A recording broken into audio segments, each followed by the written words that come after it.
Halo saudara-saudari yang terkasih dalam Kristus, berjumpa kembali dalam katekese digital singkat hari ini.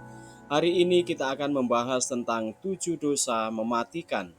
Mari kita simak bersama-sama. Dukung terus video ini dengan cara klik tombol subscribe, aktifkan lonceng, dan jangan lupa like, komen, dan share ya teman-teman. 7 dosa mematikan.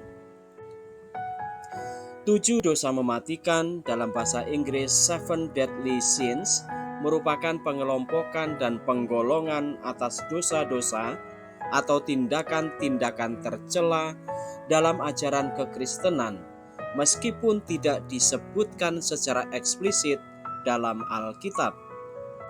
Suatu sifat, tingkah laku, tindakan, atau kebiasaan digolongkan dalam kelompok ini jika hal-hal tersebut secara langsung menimbulkan dosa-dosa, tindakan-tindakan tercela, atau kebiasaan-kebiasaan buruk lainnya.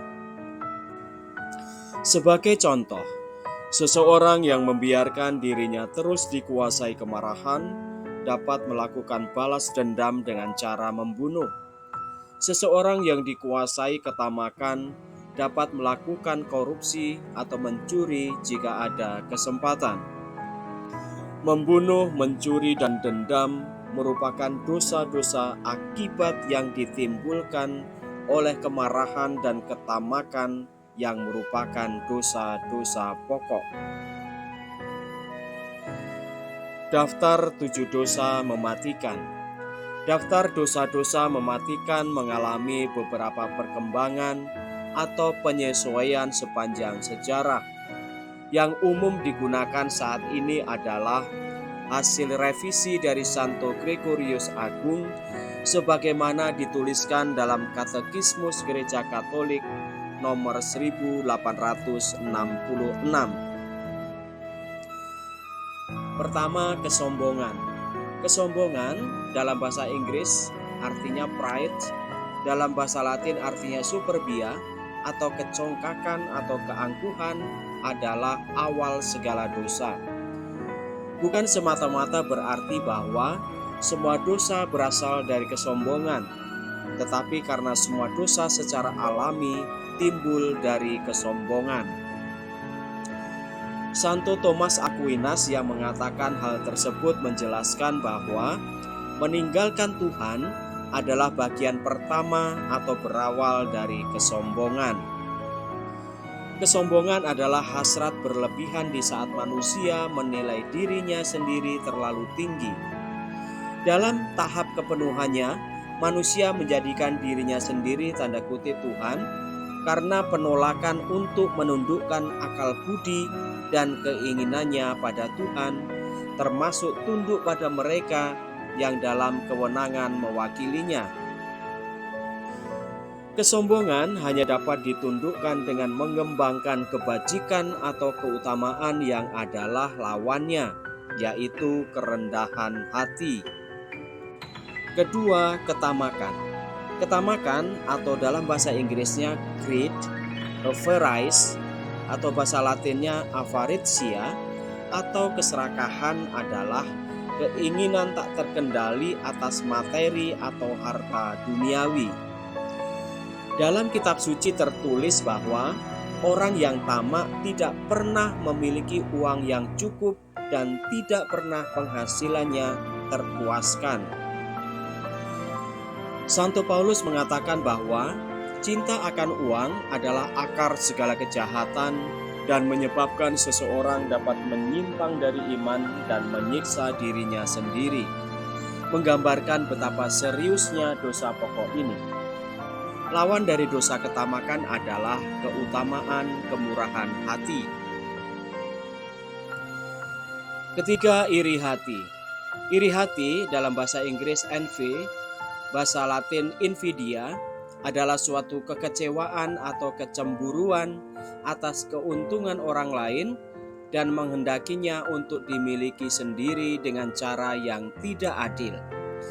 Sehingga seseorang melakukan dosa berat karena menginginkan yang jahat bagi sesamanya. Santo Gregorius Agung mengatakan bahwa iri hati menimbulkan kedengkian, fitnah, hujat, kegirangan akan kesengsaraan sesama, dan menyesalkan keberuntungannya. Kebajikan yang adalah lawannya adalah kebaikan hati.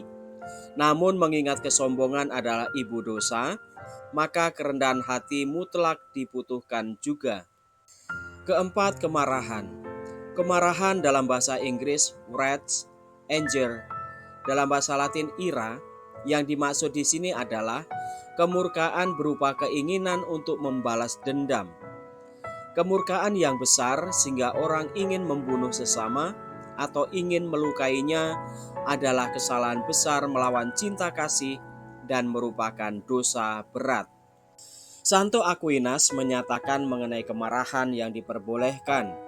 Tidaklah diperkenankan menginginkan pembalasan dendam dengan suatu maksud jahat kepada orang yang harus dihukum.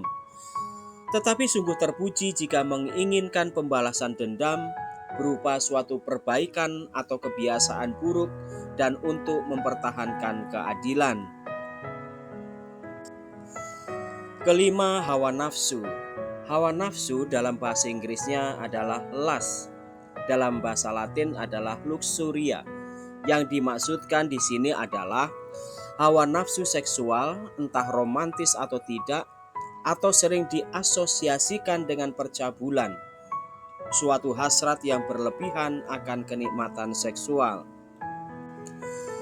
Ungkapan kebiasaan buruk hawa nafsu menghasilkan dosa berat melawan kemurnian, yaitu perzinahan, masturbasi, perselingkuhan, pornografi, pelacuran, perkosaan.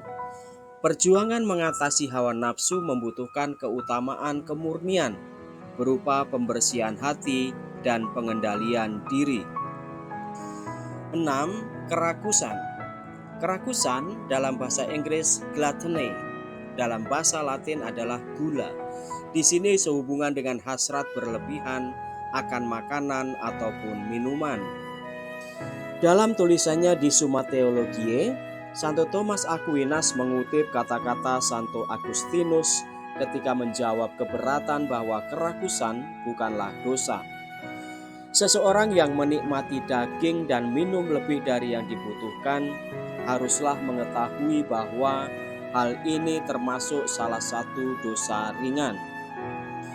Kebajikan yang adalah lawan dari kerakusan adalah penguasaan diri dengan berpantang, tindakan nyatanya yaitu berpuasa. Ketujuh, kemalasan. Kemalasan atau dalam bahasa Inggrisnya sloth, dalam bahasa Latinnya acedia, adalah suatu ketidakpedulian yang utamanya berkaitan dengan hal-hal rohani. Santo Yohanes dari Damaskus, seorang bapak gereja dan pujangga gereja dari timur, mendefinisikan kemalasan sebagai suatu kepiluan atau kesusahan hati yang menindas, yang begitu menekan pikiran atau budi seseorang sehingga ia tidak ingin melakukan apa-apa. Kemudian Santo Thomas Aquinas menyatakan bahwa kemalasan adalah dosa karena kesusahan hati tersebut menghalangi seseorang untuk berbuat baik. Baik kemalasan itu sendiri maupun dampak yang ditimbulkannya adalah jahat. Katekismus Gereja Katolik nomor 2094 menyatakan bahwa kejenuhan rohani atau kemalasan rohani dapat mengakibatkan seseorang menolak kegembiraan yang datang dari Allah dan membenci hal-hal ilahi. Kebencian terhadap Allah muncul dari kesombongan, sehingga untuk mengatasinya, selain butuh keutamaan ketekunan, mutlak dibutuhkan kerendahan hati. Santo Thomas Aquinas memahami acedia sebagai kelelahan atau kehabisan energi, maka kesenangan-kesenangan yang baik itu bagaikan kelegaan yang diberikan oleh istirahat bagi tubuh yang lelah. Terapi-terapi lain bagi kesedihan sebagaimana diberikan oleh Santo Thomas masih mengikuti pemikiran yang sama. Meratap berarti mengakui keterbatasan kita sebagai ciptaan yang ringkih atau vulnerable. Demikian juga dengan membuka diri terhadap sahabat-sahabat untuk mendapatkan pertolongan, memberikan istirahat bagi tubuh dan pikiran, serta merenungkan indahnya kebenaran-kebenaran dari Tuhan. 7 dosa mematikan melawan 7 kebajikan. Dosa pokok lawannya adalah kebajikan sebagai berikut. Kesombongan merupakan lawan dari kerendahan hati. Ketamakan merupakan lawan dari kasih. Iri hati lawan dari kebaikan hati. Kemarahan adalah lawan daripada kesabaran. Hawa nafsu lawan dari kemurnian. Kerakusan lawan dari penguasaan diri. Dan kemalasan adalah lawan daripada ketekunan. Demikianlah saudari-saudara pembahasan tentang 7 dosa mematikan. Semoga membantu pemahaman iman kita. Salam.